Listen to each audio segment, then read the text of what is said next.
All right, guys, so I want to go over just dealing with object properties.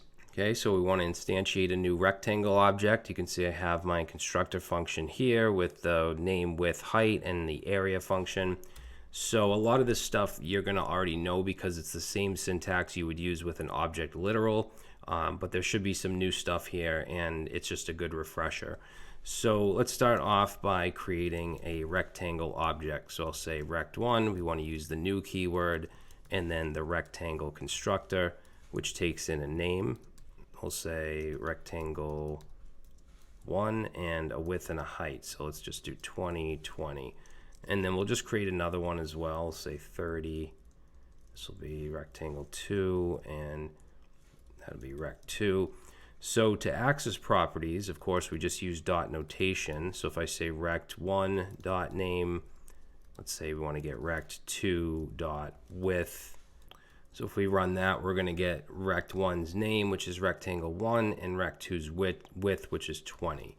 We can also use the bracket notation. So I could say rect1 and in here, put a string of width. That gives me 20 as well.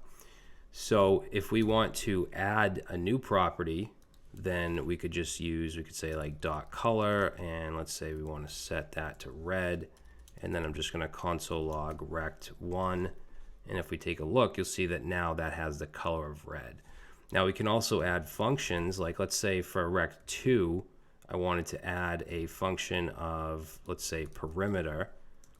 And I'll set that to, we'll just use the short syntax, and that's going to be 2 multiplied by the width plus the height. Now I can't use this.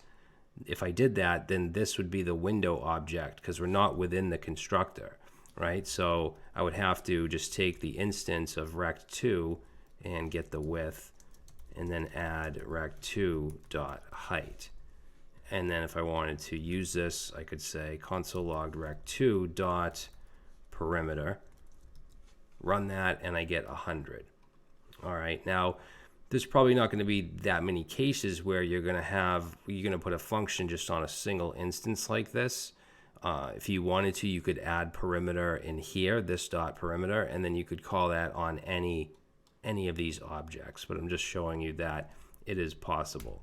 Now, if you want to remove a property, then we can use delete. So let's say delete, actually, you know what, let's console log rect2. So if we do that, we should see, so in addition to area, we also have perimeter because we defined it here, but let's delete that. So we'll say delete rect2 dot perimeter. And if we log rect2 now, there's no more perimeter function. Okay, so if we want to check for a property, actually, let's just put some comments here. So add property, delete property, and let's say check for a specific property. So to do that, we can use the hasOwnProperty method. So let's say console logged, and let's check for rect2.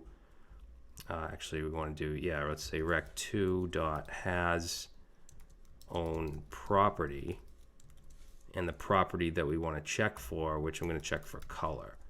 All right, and then we'll do the same here. Let's check rect1 for color, and if we save that, we see false for rect2, right? Because we only put the color on rect1, and we see true for rect1. Now, I want to show you some of the functions we have on objects, such as keys, values, entries, and I believe we've gone over a lot of these, but just to kind of give you a refresher, let's say we want to get the keys of the object, and that includes both methods and properties, so name, width, height, area. So we can get those put into an array by using object.keys, and then we'll pass in rect1, and you can see we have an array with name, width, height, area. We also have color because we added that as well. So that gives us the keys. If we want to get, let's say, get values, then we can use the object.values. So let's say console log object.values. values and pass in, let's do rect2. And now you can see we have our values of the rectangle 2, 20, 30. It doesn't have the color because we only added that to 1. We can also get entries. So let's say get entries. So for that we can do object dot entries and pass in, let's say rect1. So what that does is it actually gives us an array of arrays, and each array has 2 elements, and it's going to be the key and the value. Now let's say we want to loop through some of these. So let's use a for of on the entries. So, and there's so many different ways to do this, but this is just one. So we'll say for and then let, and we can actually use brackets here and get the key and the value of. So we're using a for of. And we want to use object.entries, and the object that I want to use is rect1.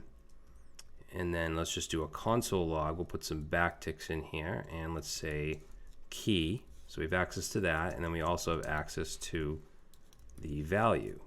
Actually, let's put a dash here. So if I save that, now we're going to see name. I know this is a little confusing because I'm logging so much stuff.